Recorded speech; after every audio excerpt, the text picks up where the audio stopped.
I was with my grandchildren by the pool when I suddenly looked up and was taken aback. My daughter, who was supposed to have gone to wash her hands, came running towards me. "Mom, let's go home right now." Her expression of urgency left me speechless.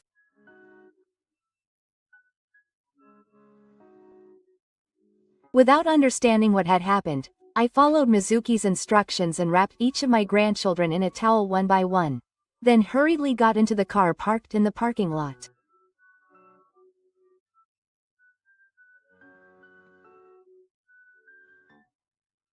I slammed the car door shut, and after making sure everyone was there, Mizuki stepped on the accelerator with all her might and started the car at full speed.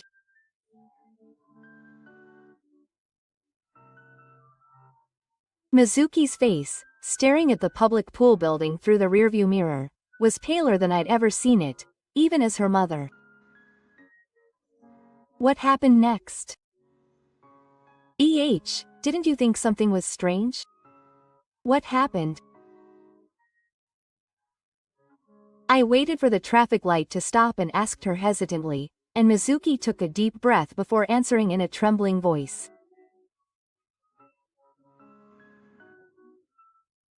The shocking truth Mizuki told me left me speechless.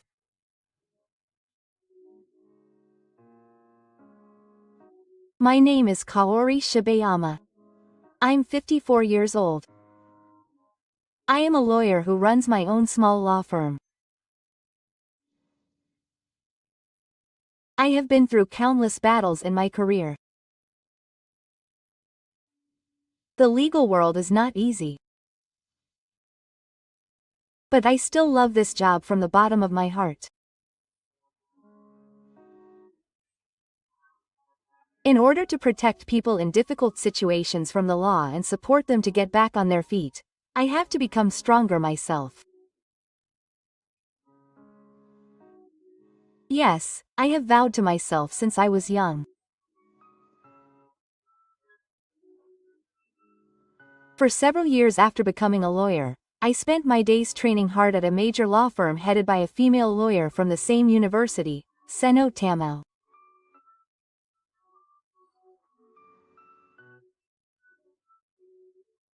The teacher who raised Amada's lawyers is now a household name in the industry, and her students all over Japan, and even the world, are showing remarkable success.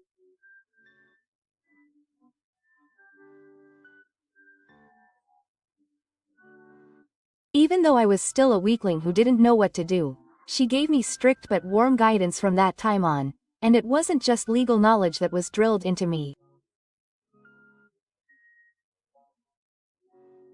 The ability to see people, the ability to read the atmosphere, and the determination to never abandon the weak. These elements that I cultivated under her are what made me who I am today. In my private life, I got married and had a child in my mid-20s. Unfortunately, the partner I chose was not someone who would affirm my way of life. A woman who prioritizes her career over raising children has no future.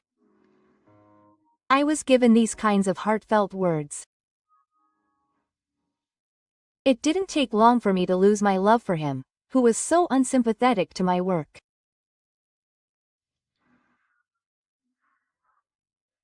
After much deliberation, I decided to divorce with my young daughter. To be honest, it was not an easy path to raise my daughter while working as a single parent. Still, I don't regret the choice I made at that time.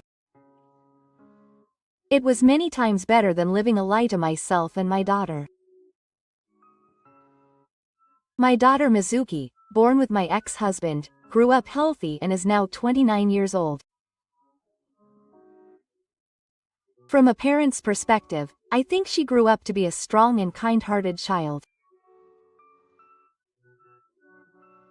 Now I'm married and blessed with 3 children, and we're building a happy family. Her husband is single-minded and infertile, so she often comes to my house with her children to play. My grandchildren are my reason for living. I'm really glad that we live in the same city. No matter how tired I am from work, it's strange how touching those small hands instantly lightens my heart. The office is also doing well. Since leaving Mr. Tamo's office, I have steadily built up trust over the decades, and as a result, I am grateful to have a steady stream of clients. I also focus on nurturing young office staff and lawyers who are developing like my idol, Mr. Tamo. I now consider my office to be like a small family. Of course, it is not always peaceful and safe. When you stand in court, you may win or lose. But I will continue to protect what I must protect. I will never let go of this way of life that I am proud of. However, I did not know at that time. I was a little concerned about the quietly creeping shadow that would threaten the happiness of our family. This spring, a new office staff member joined the office.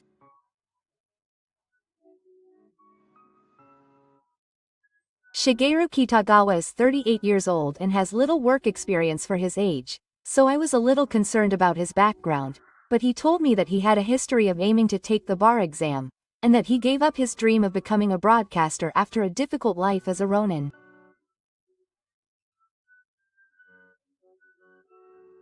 My first impression was not bad. He was modest and polite, and had a fair amount of legal knowledge as he had been taking the bar exam for many years, and he was quick to pick up other administrative tasks. Above all, his attitude of being familiar with me made me feel a sense of freshness that the other staff members did not have. Actually, I came to this office because I admired Shiba-sensei. Oh, really? Yes. I will definitely be of help to you. During the interview, he said that with shining eyes, and I was a little embarrassed, but his sincere words seemed to be true.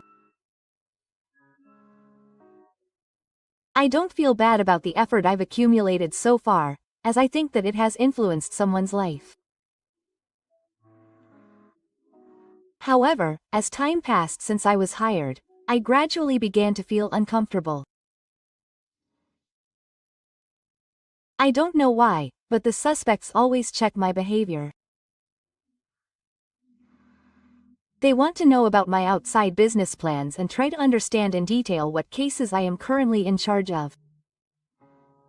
When I return from a business trip, they stand silently at the entrance to the office to greet me. Moreover, they are indifferent to other lawyers and only ask about things that are necessary for work. Shibayama-sensei. Welcome back. Thank you, Otagawa-kun. You don't have to greet me every time. No, I do it. Because I like it. Right. Don't push yourself. At first I thought he was enthusiastic, but when it happened every day, I was frightened. His attitude towards my office colleagues is also somewhat strange. Perhaps because he was so keen to be recognized by me, he began to make blatantly condescending remarks about other staff members. That person is not worthy of being Shibayama-sensei. His statements of superiority, such as, "I'm more useful than you," leaked out to me. He seemed to be saying it in secret, but I doubted him. You don't need to be so tense. This is not a place to compete. We're all on the same team. One day, he quieted down with a suspicious look on his face, and then he said, as if squeezing it out, "Thank you." But I think there was a hint of dissatisfaction in his eyes. It was as if he was saying, "I'm doing it for your own good." Obsession is similar to respect. Looking back, I think I was beginning to realize the danger of it. But at that time, I didn't understand it exactly. A few months after I started working, the atmosphere in the office began to become noticeably heavy, and I realized how terrible his distorted feelings were.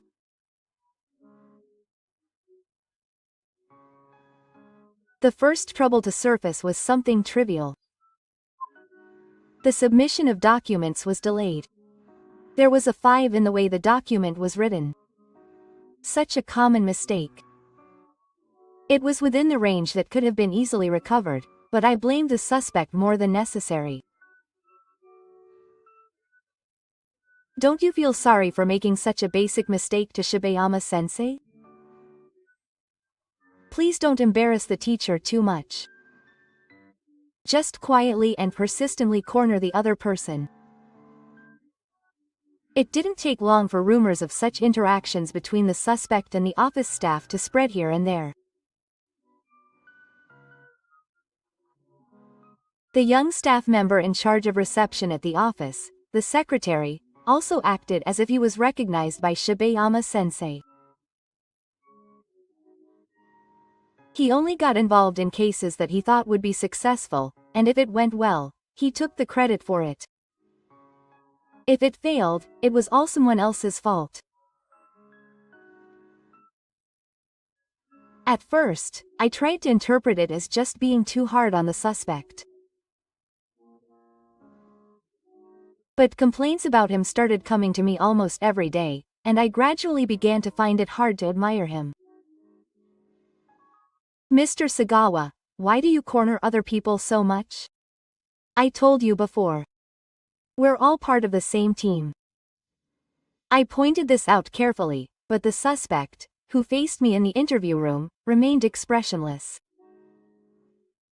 He just remained silent while waiting for an answer.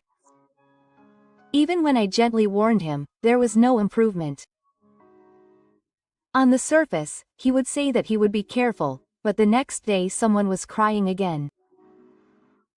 So I decided to have individual interviews with suspect as many times as possible.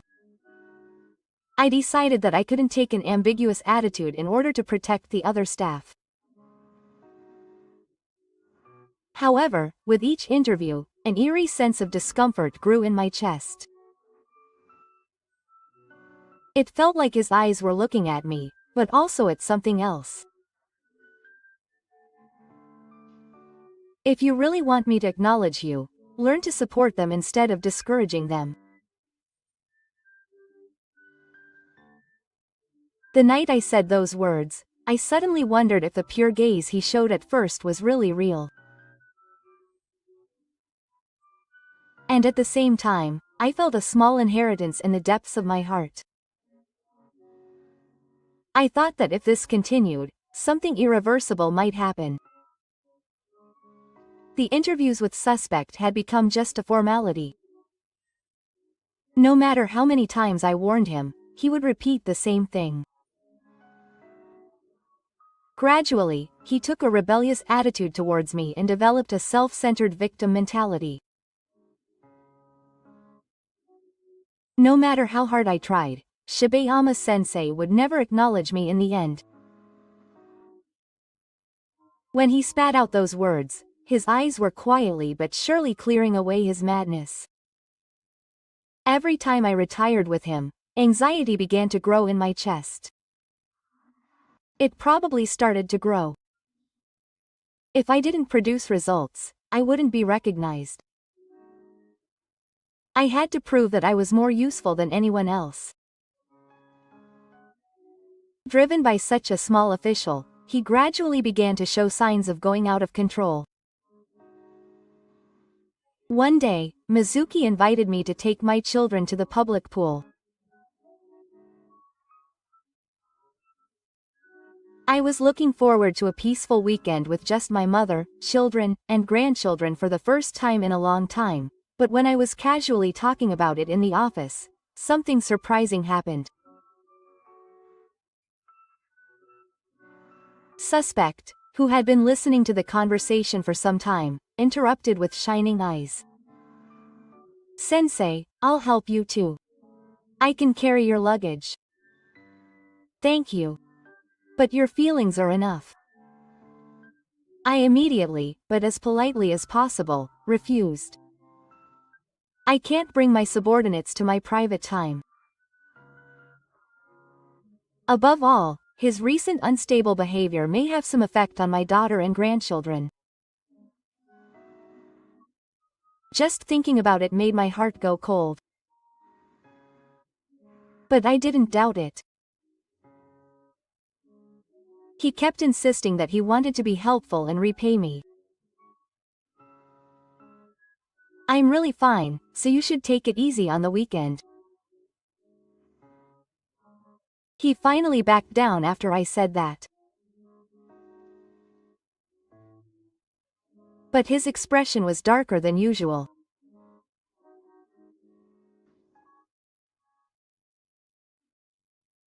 If I had rejected him more strongly and decisively at that time, I would have regretted it more than I wanted to later.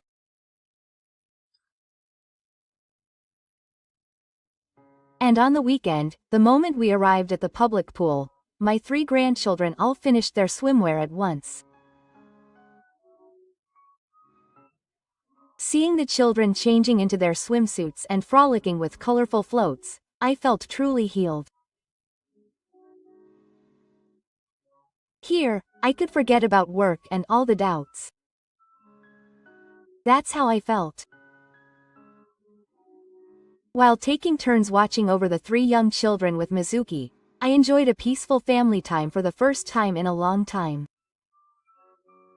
The splashes of water, the laughter, the sky, everything was peaceful.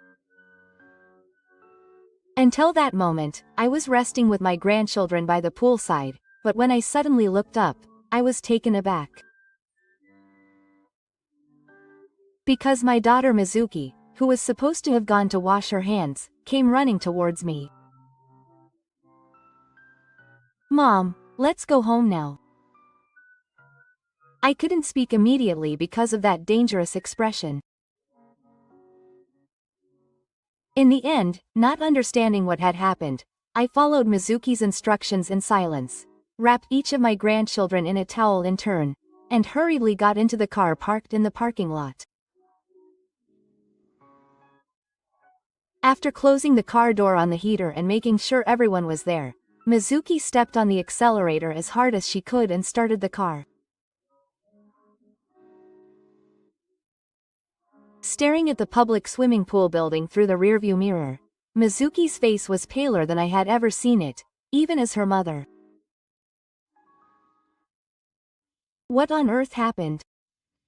Didn't you think something was strange? What happened?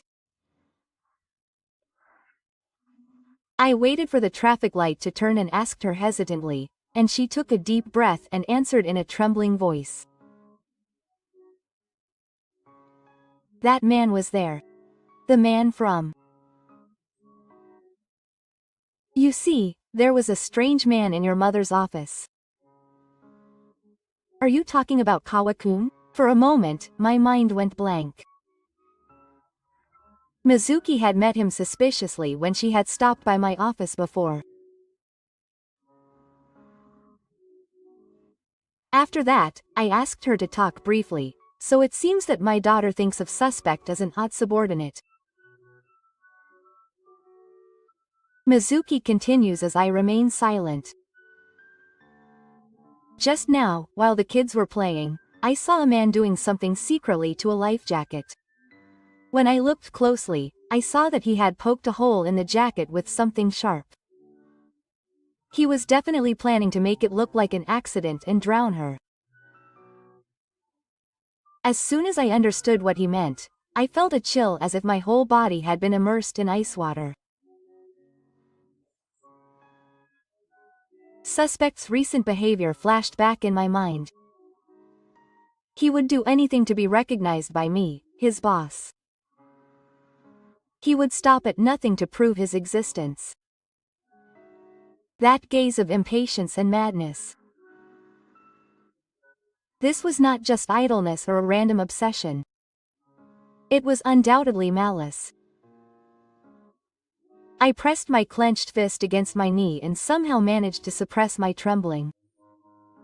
I would never forgive him. A low, cold voice that even surprised me escaped. Mizuki gently placed her hand on my shoulder. Let's go to a safe place first. I'll think about it afterwards. I nodded slightly. With anger, fear, and sadness in my heart, I made a decision deep in my heart. I will never let him go. He tried to hurt my precious family. I will make him pay for his crime. From the beginning, neither I nor Mizuki had the option of going straight home. If by any chance suspect was following us, there was a possibility that Mizuki's house would be discovered. To prevent that, I took Mizuki and my grandchildren and went straight to a hotel in the city. After paying the full amount for the royal car and escaping to a spacious suite, I finally felt the cold fear that had built up deep in my heart soften a little. What should I do now? I'll just gather evidence. After putting my grandchildren to bed, I quietly went to Mizuki, checking the hole in the life jacket. My anger and hatred were hidden, and my mind was wrapped in a strong armor of reason. If I get emotional, I lose. It is necessary to calmly and surely corner a type-like suspect. First, I called the pool facility. I explained the situation to the management office and asked them to check the security camera footage.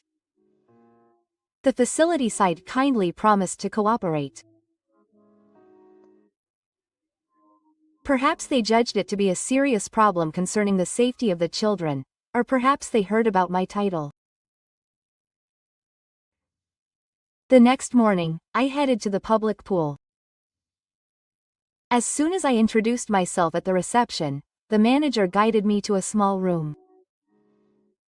I stared intently at the video from the previous day that was transferred to the monitor. There, I could clearly see the suspicious figure chasing after his grandchildren with their life jackets in his arms. Furthermore, his movements of digging for the life jacket that had been left behind his grandchildren who had climbed up to the poolside were also clearly recorded. I could also see from the video that he was holding something like a sharp screwdriver. It was clear that he had damaged the life jacket. Now there is no way he can deny it. I was surprised at how cold my voice was. I also decided to directly question the staff who were in charge that day. One of the staff members gave me the following testimony. By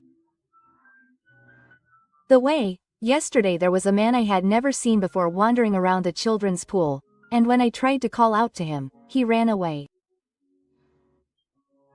Oh, he was in his late 20s, that's right. It was this man. When I showed him the camera footage, the young staff member nodded vigorously. There's no doubt about it, it was suspicious. It was that man's work. On the way back to the hotel, my smartphone vibrated. The name of a familiar song appeared on the screen. When I opened the email, there were a bunch of innocent sentences. It seems that he is planning to deny it after such an outrageous act. Did you have fun yesterday? I would love to join you next time. At that moment, my heart shook. My vision was about to turn red with anger. But I took a deep breath. If I let my emotions explode here, I'll get what he wants. I had a lot of fun. I hope we can join together if we get the chance. I replied inoffensively. I'm going to make him realize that I have evidence of rebellion, but I'm going to make him regret from the bottom of my heart that he laid hands on my family. I started to think quietly about my next move. This is no longer my battle alone. I have no choice but to rely on that person. In my mind, I recalled the face of my former teacher. After completing my investigation, I returned to the hotel and was alone in the lounge, deep in thought. I couldn't let it end like this. I had to expose the book by the man named Kawashi to Shirami. I picked up my smartphone and called a person without hesitation. Mr. Dao, it's been a while. Actually, there is something I would like to consult you about, and the person I am speaking to is my former teacher who once trained me to be a lawyer. Mr. Tamao from Sei. She has disciples all over the country, so she may be able to find out something about the suspicion. When I explained the situation on the phone, Mr. Tamao acted surprisingly quickly. I found out that something was wrong. Leave it to me. We have to crush the bad bugs quickly. Thank you, Mr. Tamao. I was relieved to hear that strong voice. Now I think I can sleep properly tonight. A few days later, I received a call from Mr. Tamao. Your subordinate is quite good. What she told me, who had a good and bad taste, was more shocking than I had imagined. He did a lot of things during his time as a barrister. He was accused of cheating at the exam, and threatened a classmate who noticed it. There are also testimonies of other nuisances. He also took on an unreasonable case without permission from Komeito, which was also causing trouble at a small law firm, which ultimately led to him being fired from the company.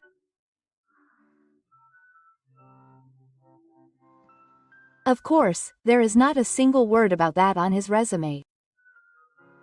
It is clearly a fabricated career. He was covered in lies from the beginning. I can't believe they hired such a man. I bit my lip. At this point, we have no choice but to thoroughly clean it up. I also interviewed the staff at the office again about the suspicions. At first, my subordinates were confused, but after I explained the situation briefly, they all began to testify about the suspicions one after another.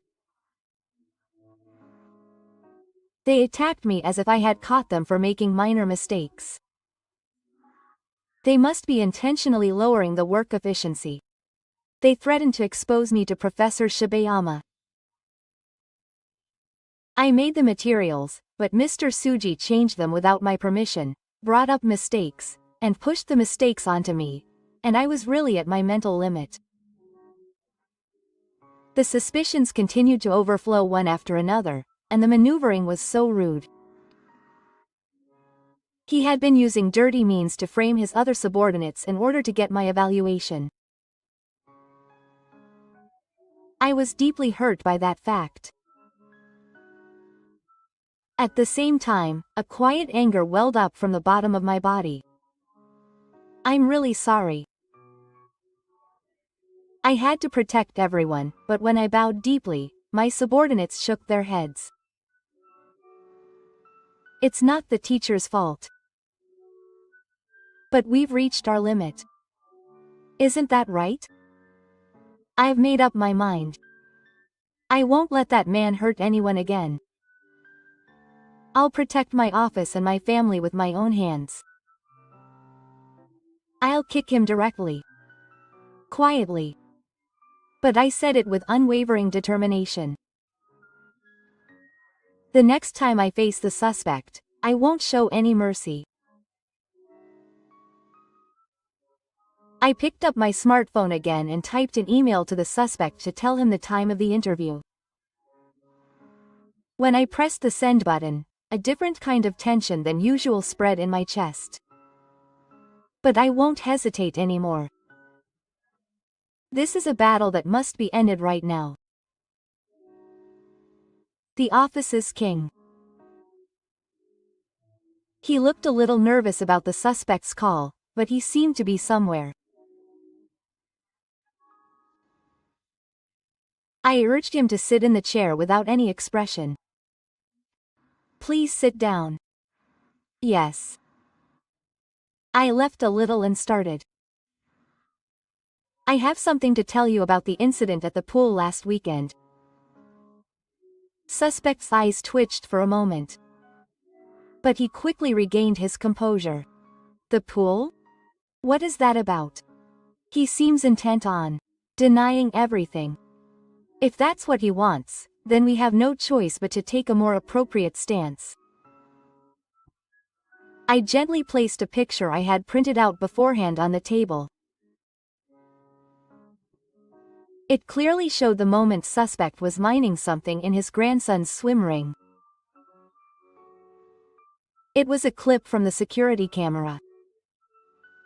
Even after seeing this, he still intends to say he doesn't know anything. Suspect's face paled in an instant. But he persisted.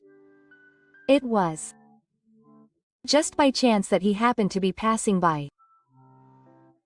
If he happened to be passing by, why did he stab the screwdriver into the swim ring? My voice was cold as I interrogated him. Oily sweat trickled down suspect's forehead. That's not all. I also interviewed the pool staff. They said he was staring at the kids and acting suspiciously. There was a moment of silence, and then suspect muttered in a low voice. I wanted the teacher to acknowledge me. How can I acknowledge you by drilling a hole in a child's swim ring? I couldn't help but narrow my eyes at the thought of the teacher thanking me if I save a drowning child. You deliberately drowned a child to become a hero. That's how you do things. No.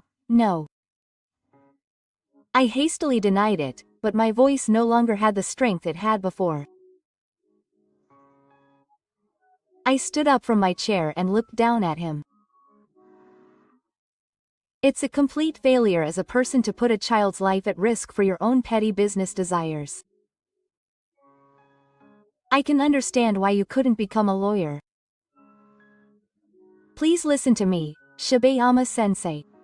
I'm just going to shut up, I said sharply, and Doubt shook his shoulders in surprise. I took out a piece of paper from the drawer and slammed it on the desk this time. This is for you. It's. No wonder Doubt was speechless. In front of him was a skeleton book. You are a deputy head of the association. There is no place for you in our office. I would appreciate it if you could leave immediately. I'll send the packages together later. Please wait a moment. That can't be allowed. Suddenly firing someone without a valid reason, even though it was just a child, you tried to harm my child. It's only natural for an employer to fire someone with problems. And it's not just this time. What do you mean? It seems you've done a lot in the past. When you were a bar exam retaker, you cheated on a test, and threatened a classmate who noticed it. When I told him that you were fired from your previous office due to interpersonal troubles, he became suspicious. He trembled his lips and glared at me as if he was seeing something unbelievable. He opened his mouth to argue, but words didn't come out easily. It's probably because everything I said was true. While he was quiet, I decided to finish him off.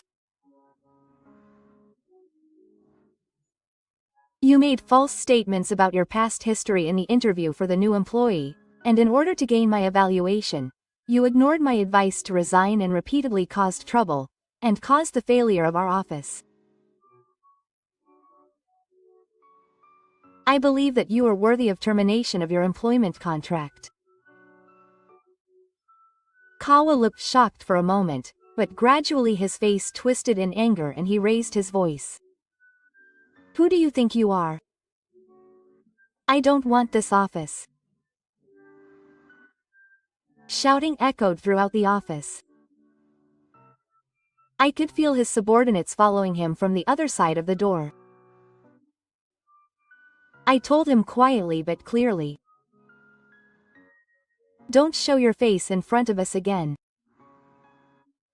Before I could finish my sentence, Uda spat out a line, violently opened the door and left. Needless to say, there was no one to stop him. The moment the office door closed, the staff gathered in front of the Oyuki room all applauded. I took a quiet breath at the applause and cheers. This is really the end. I protected what I had to protect. I'm really sorry, everyone. And thank you. I bowed deeply and the warm smiles of my colleagues surrounded me. On the day I kicked him out of the office, I immediately contacted Tama-sensei, the music master. This was to report the results of this incident. Tamao-sensei said in a low voice after listening to what I had to say. Don't let it end. Finish that kind of guy completely. Use my network. I nodded obediently. Behind Tamao-sensei is a network of judicial connections that spread all over the country. If she moves, the information will be shared immediately wherever suspect goes. Within a few days, rumors of suspects' past problematic behavior.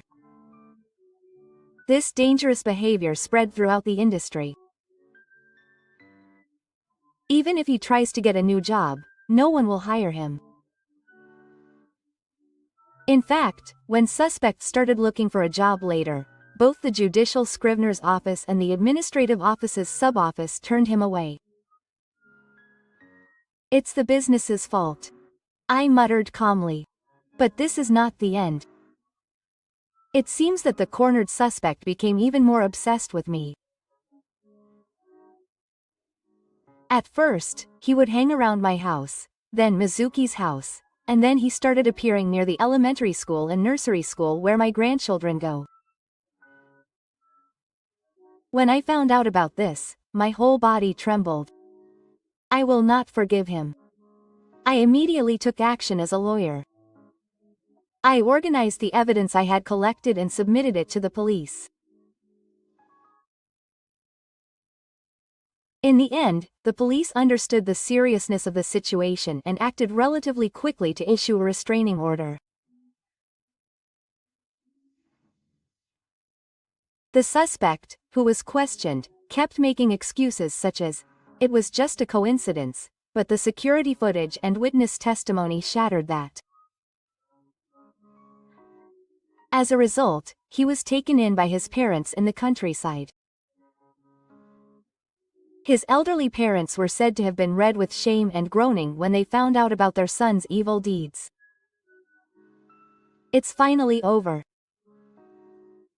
I laughed softly when I heard Tamatao-sensei's voice say that over the phone. Oh, finally. And so the suspect lost everything, his social credibility, his job, and his future. Maro, a man who was once obsessed with me and ran wild with the sole desire to be appreciated. He didn't even feel pity for his former subordinates. I truly thought I was able to protect what I had to protect. A few months after the cool incident, the suspect, who was the source of the evil, disappeared before us. Or rather, to be more accurate, it would be better to say that he disappeared from society. Although he was spared the actual crime, the payment of compensation piled up, and it was practically no question. Other victims besides me rose up and accused him of his past nuisances. He lost his job and his final job was hopeless. He didn't even have anyone he could call a friend. His social ties, which were already weak, were completely cut off by this incident. He was gradually cornered in this endless isolation of suspicion. Every day was meaningless and without hope for the future. Eventually, he lost his mental balance. It was his elderly parents who took him in who first noticed something was wrong. He repeatedly raised the bar, whether inside or outside, and repeatedly talked to himself incomprehensibly, hurling abuse at an empty wall. His parents were at their wits' end and finally decided to put him in a specialized psychiatric hospital. Even when they heard the report through their subordinates, they had no idea what to think. It was the natural punishment for his suspicious actions. Nothing more, nothing less. Meanwhile, our family has finally regained true peace. My daily life is filled with the innocent laughter of my grandchildren again. Since that first glance, she has once again come to respect me as a lawyer. I'm so glad that my mother is my mother. I can't tell you how much that one word saved me. After that, I talked with my mentor, Mr. Senudama, and we decided to start a project. It was a kind of awareness-raising activity to protect children's safety. It was an initiative to support parents and educators by utilizing my knowledge and experience as a lawyer. Now that I have everything back to protect my family, protect the future, and protect myself, I no longer have any doubts.